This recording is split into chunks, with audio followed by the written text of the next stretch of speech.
All right. Welcome to the Experience Oldsmar with the Mayor Podcast. I'm your host, Mayor Dan Saracki, broadcasting live from the top of the bay in downtown Oldsmar. Today, I have a special guest with over 27 years of public service. My guest today is Florida Senator Ed Hooper. Thank you for being here, Senator. Thank you, Mayor. It's always a pleasure to be in Oldsmar and a double pleasure to be here with you today. You've done so much for the community. I am honored and thankful that you're here. And we are going to have talk about a couple cool things today. What do you think? I'm ready. Let's go. I understand you moved in Florida in 1972. In 1972, I was in fifth grade and I lived over in Vero Beach across the state. What was the first city you moved in? I moved to Clearwater. What brought you to Pinellas County? Dan, I was a firefighter in North Carolina, and the opportunity for progressing in that career was really not there. Small town. So I came to Clearwater and applied for a job and got hired. And I moved here and went to work immediately the second day I was here. Unbelievable. So when I was in Vero Beach, there was absolutely nothing there. Route 60 came in, and that was it. How was it like here in Clearwater? In Clearwater, it was a community about a third of the size it is today, close to 50,000. There was no Clearwater Mall. There was no Countryside. When you got to US 19 and State Road 60, there was one little traffic light, and there was nothing between you and the city of Tampa.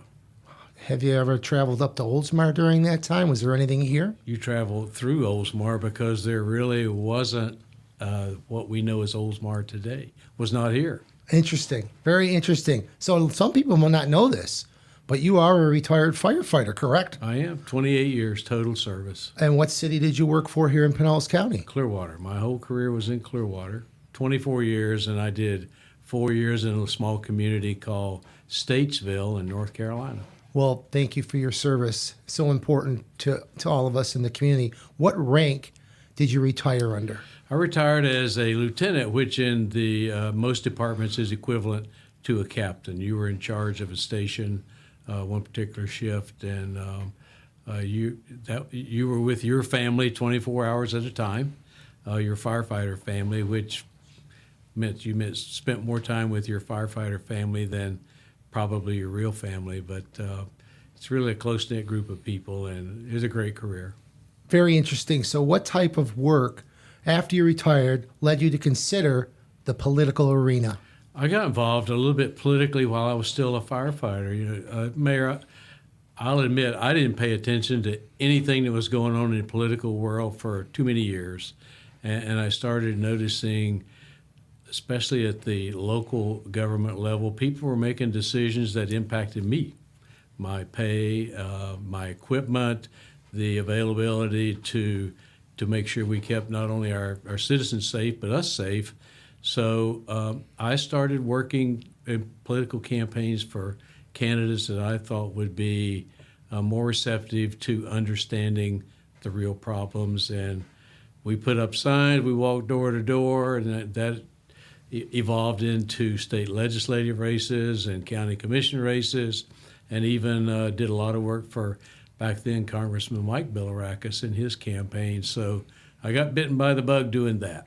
Very interesting. So in 1996, that was the year you were elected to county commissioner. That was the year I moved to Oldsmar.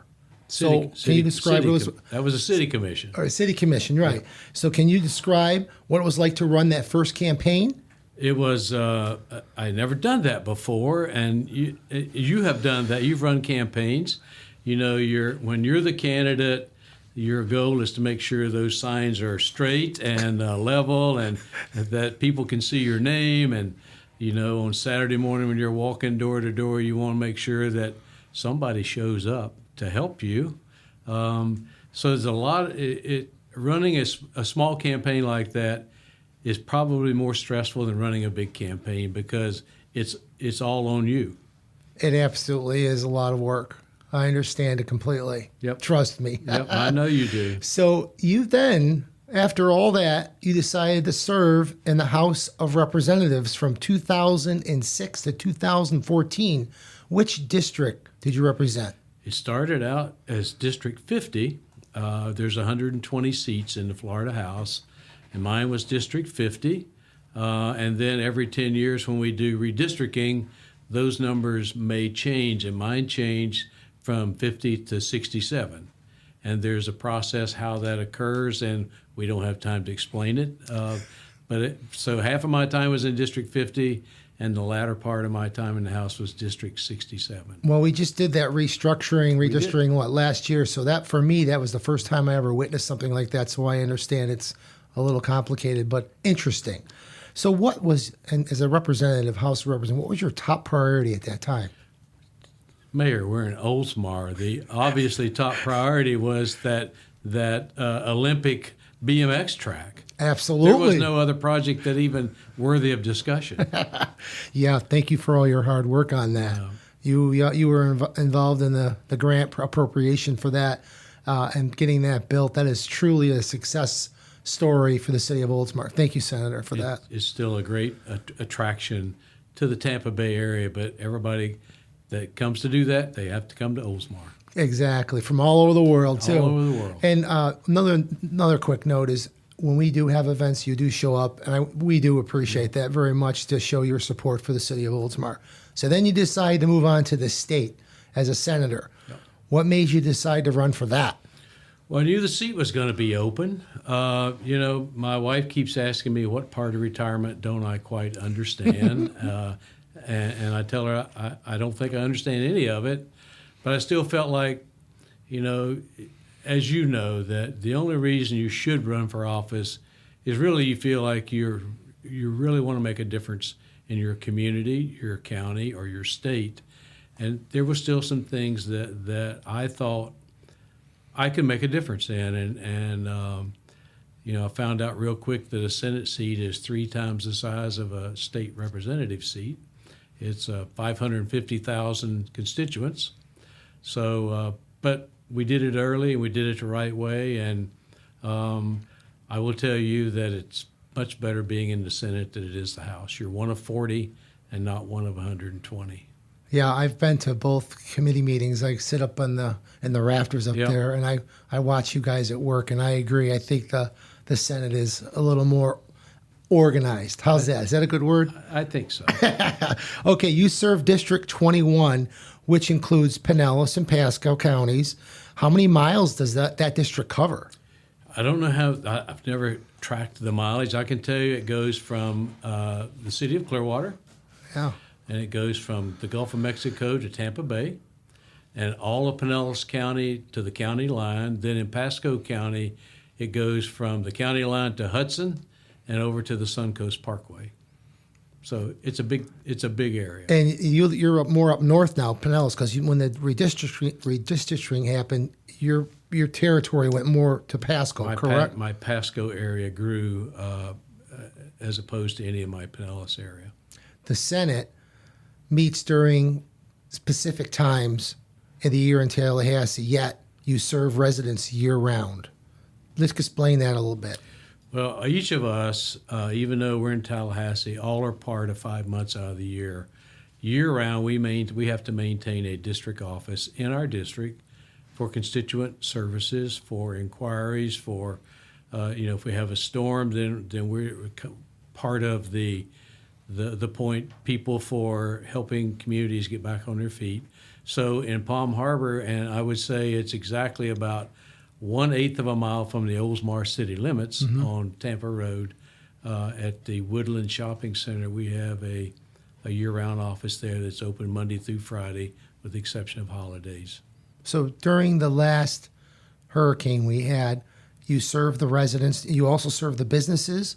What's some of the initiatives you provide assistance for with the businesses? Usually it's connecting them with the state agencies that may be able to reach out, whether it's the Department of Emergency Management or the Department of Law Enforcement, the business and professional regulations for people whose businesses may be damaged or destroyed, to make sure that they don't lose their license, they're not punished because they can't get their sales tax report in on time. Just making sure that the least impact that's humanly possible to these businesses occurs instead of a whole bunch of red tape that's just not necessary. I really do appreciate you explaining that, because me as a mayor, working with the local community. I deal with all different kinds of items, and where you're explaining bigger stuff, which is countywide to countywide. So thank you. Since being elected to the state Senate, what bills have you initiated? We don't have. If I had to name them, I could. I usually do about 24 bills each session, and I'll be going into my sixth session starting very soon. So I file a lot of bills, and I will admit that I'm not. Policy is not my favorite arena. I like the appropriations process much better. Those don't count as a file bill, but so we do about 24 different bills every year, and I would have to say some of the highlights of those are I've been very instrumental in keeping Visit Florida alive and well as a state agency that does go out to the whole world, not the United States. Mayor, last year the state of Florida had 137 million out-of-state visitors come to see what we have, in addition to all of us that go visit attractions and areas inside the state of Florida. That number doesn't reflect that. So Visit Florida, to me, is a big deal. I'm proud to have spent a lot of time and energy making sure that Moffitt Cancer Center is funded appropriately. You know, they're building a big new campus in Pasco County that is going to be a centerpiece of every service that they can possibly offer, in addition to restaurants for families of patients, hotel rooms if you want to stay there. It's going to be a campus that's going to put Moffitt Cancer Center on a level with MD Anderson in Houston. So we're going to be proud of that for the Tampa Bay area. So I've spent a lot of time making sure that Moffitt is treated in a fair way to make sure they get what they need. That's great. Thank you so much for sharing that with us. Now, what about firefighters? Didn't you do some bills for the firefighters? Maybe every year. No, it's I'm a big proponent of public safety, not only firefighters, Absolutely. but our law enforcement community. And you know, public safety to me is not just fire and police. Public safety is having a water system that's clean and available. It's making sure that the sanitation is not piling up on the sidewalk. All of those things are part of public safety, but there is a soft spot in my heart for those public safety officers, the law enforcement and firefighters that go out every day and do their job. Especially this week as we're taping this. Yesterday was 9/11, and just watching the History Channel and seeing, you know, would you run into a burning 110-story building that's may or may not collapse? And I ask myself that question. I used to, but I don't know that I would anymore. With age, hopefully wisdom does come along. But we used to have a saying in the fire service, if the rats and roaches are running out of the building, we're running in. Yep. And so it's a commitment, and it's something that I want to make sure that those guys put their life on the line every day, and if there's something I can do to pass a bill to make sure that their health and safety, something as simple as making sure they have cancer coverage, right? Then that's what I try to do that every session. Thank you so much for sharing that, because yesterday was a very, for me, surreal. Yep. You know, watching some of those videos and going back in time, just horrific. But thank you for all you do, because I really respect the City of Oldsmar Fire Department. All right. So last thing before I go to the next question, I want to just bring something up. When I first got elected in 2015, and I never been to Tallahassee before, I'll never forget, you invited me into your office, and you have always opened your door and welcomed the City of Oldsmar, and you've always listened to me, and you've always heard what I had to say, and we've been working together. Before I go on, I just want to say thank you for that. It means a lot to me. No, and Mayor, that's our job, and especially, you know how that drive is from here to Tallahassee. Yeah. It's not short, and if one of my constituents makes the effort to come to Tallahassee, something is important to them. And I'm a believer that if the governor's in your office and one of your constituents shows up, the governor can find another time to come in, that your constituents are who you're there. That's who you're there to speak on behalf of. So I make sure that we make time for our constituents to get into our office. If you want to sit in my chair, you can sit in my chair. I don't care, but it's that will never change. You'll always be welcomed. Thank you for that. All right, committee assignments. You do quite a few there. What's your favorite? My favorite is, and I asked for it specifically as my number one priority. It's called the Appropriations Committee on Transportation, Economic Development, and Tourism. And it's kind of just what it sounds like.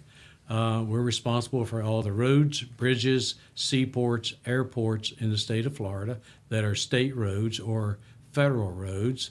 We make sure the railroads have what they need. We keep our seaports improved and up to date. It also means that you are doing a lot of the economic development programs, whether that's, as I mentioned earlier, Visit Florida, our Department of Economic Opportunity, which is now the Department of Commerce. All of those are part of that, and all the tourism-related things, in addition to, Mayor, library funding, historical structure funding, art and culture funding throughout the whole state. It's an opportunity to make sure that, take your city, for instance. We're sitting in what used to probably be a historic building, and it could have just as easily been torn down. And we lose our history when we do that. So it's also a committee where a lot of the members make funding requests for important things in their district, in their community, whether it's a street that's in bad repair, a local street. So all of the members come to see the Transportation Appropriations Guy to put in a good word for their pet projects. So you become a senator, and now you're the chair of this committee. How does that happen? How did you become chair? In the House, I chaired the same committee in the House, but in the House, there's about 25 committees, but there's like 85 members of the majority party. So to be a committee chair in the House, you're going to have to put in 4 to 6 years of time to be considered to be a chairman. In the Senate, there's 20-some members of the majority party and about 25 committees. So on day one, you're going to chair a committee. And the process currently works like the president's office will send out, give me your top 8 or 10 preferences for committee. And then it's up to you to go find the president or their chief of staff and say, here's my preference. This is number one, but it's really my number one. I would love to be considered to chair this particular committee. And the president usually tries to make sure that it's an area you have some expertise in. I mean, I would look foolish chairing healthcare appropriations because I don't know anything about that arena. Mm-hmm. So between the 40 of us, there's enough people with some expertise in a broad spectrum of areas of interest that it works out pretty good. Fantastic. We're going to go to the next subject and talk about all your awards. Okay. In 2021, when I was president of the Suncoast League of Cities, you received the Home Rule Hero Award for all the municipalities in Pinellas counties. Tell us about that. Well, I tell a lot of people this story that not enough people that serve in Tallahassee come from local government. It's a process. You're the closest to the people. You have to see them in the grocery store every day, at the restaurant you choose to go to. You are with your constituents every day, 7 days a week. I'm 240 miles up the road. What do I know about what's best for the city of Oldsmar? So as someone who came from local government, my working career in local government, my first elected position in local government, I just happen to believe local government in any way possible should be left alone. I lose a lot of those fights, unfortunately, but I'm not going to quit fighting. So that award came from the communities in the area where we live, and that was really, that makes it special when your people take time to recognize you for at least fighting the good fight. You may not win, but you fought the good fight. So it's proudly displayed. It was evident that you were working hard for the Yep. local cities, and thank you for that. And I was humbled and honored to give you that award as president. So then next year, what the big one, the boxing belt? Why don't you talk about that? Well, I have the only one in existence that if you've ever watched wrestling, WWE or whatever, whoever the champion is gets this ginormous belt that weighs about 10 pounds. And because of some efforts that we fought hard on to make sure local government was not harmed, the Florida League of Cities, which is there's 400 plus cities in the state Yep. of Florida.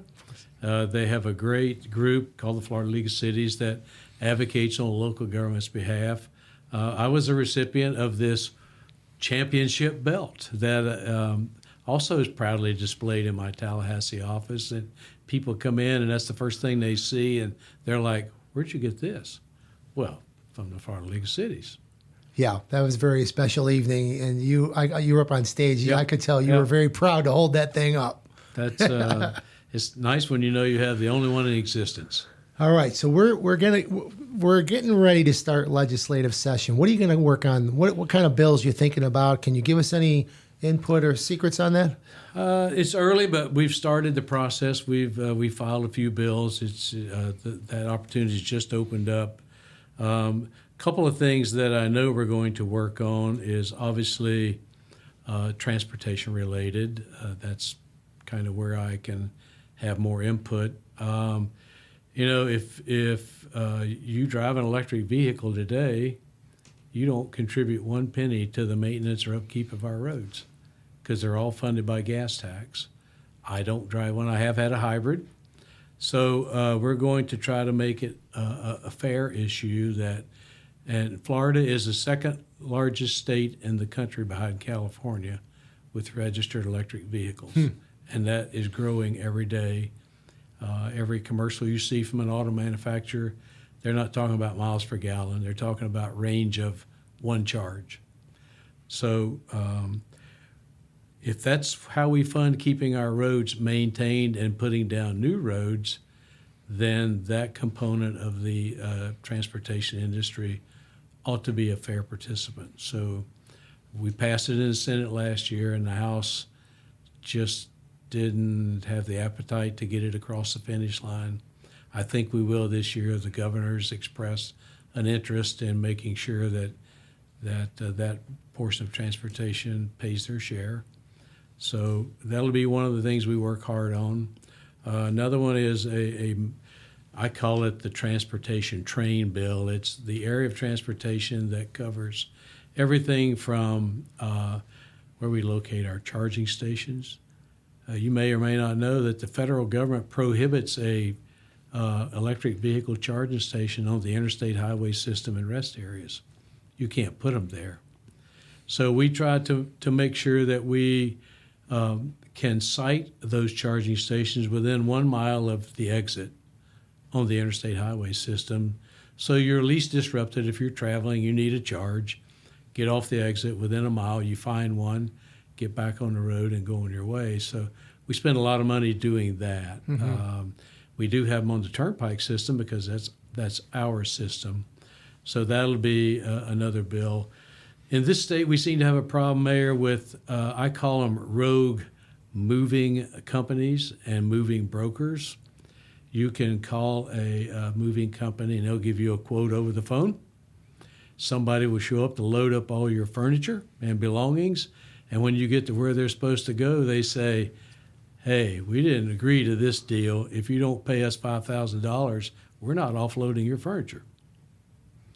And if they damage your furniture, they have to pay you 60 cents a pound, whether it's a priceless antique or a piece of just ordinary furniture. So it's pretty rampant in Southeast Florida. I know you're shocked that things would be amuck in Southeast Florida, but there's a big problem with us, ordinary people who are trying to move, being extorted by moving companies that the old bait and switch is alive and well. So we're going to rein that industry in and make sure that if it needs to be in bold letters on the contract, it is. It's going to say that you can't charge more than what you agreed to up front. And if you want to buy insurance to insure beyond 60 cents a pound, that has to be offered to you up front. So that's the first 3 bills we have filed. Plus, obviously, with my appropriations chairmanship, we'll be doing a lot of appropriation interaction with the rest of that staff to make sure that the money we are allocated during the budget process, that we spend as wisely as we can. Thank you for sharing all that. I really appreciate it. 2 things. The moving thing, I've heard some horror stories. I didn't realize it was that bad, so thank you for sharing that. It's bad. And working on that. I didn't realize that. And then the second thing, the electrical tax for the vehicles, the PSTA, they're getting rid of all of the diesel buses. We've got 70, 80 buses coming in. Their Duke Energy right now is redoing the whole infrastructure to go away from diesel and on putting in electric charging stations. So yeah, that's something that has to be taken care of. It really does. The projection is by 2035 that 30% of all the vehicles in Florida will be electric vehicles. Interesting. The technology there today that we're going to have electric tractor trailers. Even the automobile, a Tesla being a smaller car weighs more than a mid-sized passenger car because of all the battery weight. So imagine what a tractor trailer is going to have in weight to pound our roads and cause them to be requiring maintenance sooner rather than later. So if we have to keep them up, then everybody should pay a fair share. I can't even imagine how many batteries would be inside that truck, right? I mean, the whole bottom of it would have to be full to keep that thing running and pulling all that weight. Interesting. Tampa Airport is now doing a 20-year upgrade to their planning stages, and they're planning already for electronic airplanes. Interesting. Well, thanks. Yeah, so we're changing, and we're in the heart of it. So we're right in the middle of it. Well, do you have anything else you'd like to share before we end this? I really do appreciate your time. Anything else? No, Mayor, I've had a great relationship for quite a few years, and I have a fair amount of cities in my district, both counties, and I try to make a point to make sure I visit all the cities. Tell me what your priorities really are, and as this cycle ends and election occurs next year, if I'm fortunate enough to be able to be reelected, I'm going to have a pretty good position in the next chapter of the Florida Senate, and I think I'll be in a position to be more helpful to not only our communities but our constituents at large, and to make sure that my part of Florida is treated as equally as any other part of Florida. Not every part of Florida gets treated equally. Well, the city of Oldsmar and myself, I support you 100%, and I will be there to back you and help you make sure that you get reelected because you are a treasure for the city of Oldsmar. Thank you, Senator. I love Oldsmar. Yeah, thank you, Mayor. Thank you. Thank you for being my guest today. This has been great. I sent you a text and you were like, I'll give you a couple dates, and it worked out for today. So I'm blessed that you're here. If you want to see more of these podcasts, you can see them at oldsmar.com or experienceoldsmar.com. I'm your host, Mayor Dan Saracki. Until next time, I invite you to do anything you want in Oldsmar. There's the Ari Olds Park, there's Veterans Park, there's so much to do. And again, thank you, Senator Hooper, for being here. We are blessed to have you as our senator. Thank you for joining us. Until next time, go out and have fun in the city of Oldsmar. Thank you.